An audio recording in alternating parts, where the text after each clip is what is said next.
అందరికీ నమస్కారం. వెన్నెల్లో చందమామ కథలకు స్వాగతం. ఈరోజు కథ కూడబెట్టకు, సంతోషం పంచిపెట్టు. కృష్ణమావయ్య దగ్గరికి ఏడ్చుకుంటూ వచ్చాడు నాని. ఏడ్చి ఏడ్చి వాడి కళ్ళు ఉబ్బి ఉన్నాయి. నా డబ్బులు తెలుగు వాచకంలో పెట్టుకుంటే ఎవరో తీసేశారు ఏడుస్తూ చెప్పాడు నాని. కృష్ణమావయ్య చిన్నగా నవ్వాడు. గత కొద్ది నెలలుగా గమనిస్తూనే ఉన్నాడతను. పెద్దవాళ్ళు పిల్లలకి ముద్దు కోసమో, పని చేయటానికి లంచంగానో, పుట్టినరోజుల సందర్భంగానో డబ్బులు పిల్లల చేతికి పెద్దలు ఇవ్వడం కృష్ణమావయ్యకి బాధ అనిపిస్తోంది. పిల్లల గురించి చేసే ప్రతి పని, ఆడే ప్రతి మాట చాలా జాగ్రత్తగా చేయాలి. అప్పుడే పిల్లలు చక్కటి బుద్ధిమంతులుగా పెరిగే అవకాశం ఉంటుందని కృష్ణమావయ్య ఆలోచన. పిల్లలకి ఇచ్చే డబ్బులు వాటిని అనవసరపు ఖర్చులు పెట్టడమో, వ్యసనాల వైపు పిల్లలు వ్యామోహపడటమో, పారేసుకుని ఏడవటమో, దెబ్బలాడుకుంటూ సమయాన్ని, స్నేహాన్ని దుర్వినియోగం చేసుకుంటున్నారని అతని బాధ. నేను కనుక్కుంటాను, ఆ దొంగల్ని శిక్షిస్తాను నాని, ఏడవకు అంటూ హామీ ఇచ్చాడు కృష్ణమావయ్య. ఆ మాత్రానికే సంతోషించాడు నాని. అవునరా, ఆ డబ్బులు నీకెక్కడివి? ఏమీ తెలియనట్లు అడిగాడు కృష్ణమావయ్య. విజయనగరం పిన్ని ఇచ్చింది, ఏడుపు ఆపుతూ చెప్పాడు నాని. ఎందుకిచ్చింది? అడిగాడు మావయ్య. ఉట్టినే ఇచ్చింది మామ. ఊరికి వెళుతూ మా ముగ్గురికి తలో 5 రూపాయలు ఇచ్చింది. వాళ్ళేమో దాచుకున్నారు, నాదే పోయింది. ఆ డబ్బులతో నువ్వు ఏం చేద్దామనుకున్నావు? బిళ్ళలు కొనుక్కుందామనుకున్నాను.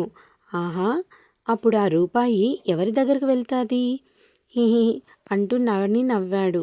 ఆ రూపాయలు షెట్టి కొట్టుకు చేరుతాయి. ఈ మాత్రం కూడా నీకు తెలియదా? అన్నట్టు మావయ్యను చూస్తూ చెప్పాడు నాని. సరే, ఆ బిళ్ళలు ఎక్కడికి చేరుతాయి? కృష్ణమావయ్య ప్రశ్న. నానికి బోధపడలేదు. మౌనంగా నించున్నాడు. ఆ బిళ్ళలు నీ బుజ్జలోకి వెళ్తాయి, అవునా? నాని బొజ్జ మీద చూపుడు వేలుతో నొక్కుతూ మావయ్యే తన ప్రశ్నకు జవాబు చెప్పాడు. అవును అన్నట్టు తల ఊపాడు నాని. మరి ఆ బొజ్జలో బిళ్ళలు మర్నాటికి ఎక్కడుంటాయి? అమాయకంగా అడిగాడు కృష్ణమావయ్య. కిసుక్కున నవ్వాడు నాని. తిన్నదంతా బొజ్జలో అరిగిపోతుంది. మిగిలినది పనికిరానిది, వ్యర్థం బయటకు పోతుంది. ఈ మాత్రం తెలిసిన నాని నవ్వుతూ 2 వేళ్ళు సైగతో చూపించాడు. చూసావా నాని, మరి ఆ రూపాయలు నిన్నటి వరకు నీ పుస్తకంలో దాచుకున్నావు. వాటిని బిళ్ళలుగా మార్చి తిన్నావు.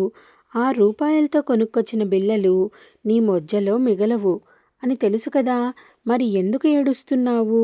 నవ్వుతూ వేదాంత ధోరణితో అడిగాడు మావయ్య.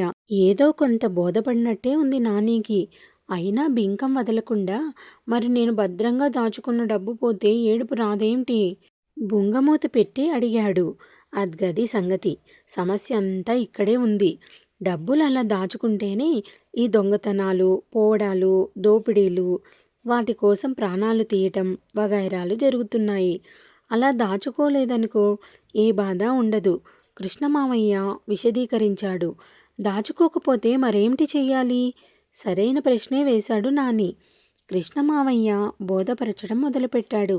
ఎవరైనా అభిమానంగా ఒక అగ్గిపుల్ల వెలిగించి నీకివ్వడానికి ప్రయత్నిస్తే నువ్వు ఏం చేస్తావు? తీసుకుంటావా?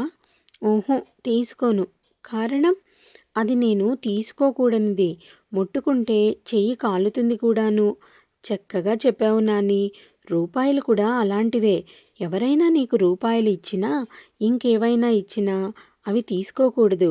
నేను ఎంత వద్దని చెప్పినా వినకుండా విజయనగరం పిన్ని లాంటి వాళ్ళు ఇస్తే మరి నేనేం చెయ్యాలి?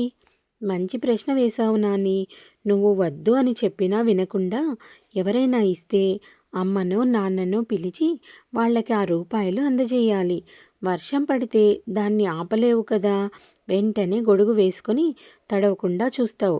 అమ్మా నాన్న ఆ గొడుగు లాంటి వాళ్ళు. వాళ్ళు నీ రక్షణ, నీ మంచి చెడులు చూసుకుంటారు. కథ సమాప్తం. ఈ కథ నచ్చిందనుకుంటాను. నచ్చినట్టయితే లైక్ చేసి, షేర్ చేసి మా ఛానల్ను సబ్స్క్రైబ్ చేసుకుంటారని ఆశిస్తున్నాను. Thank you.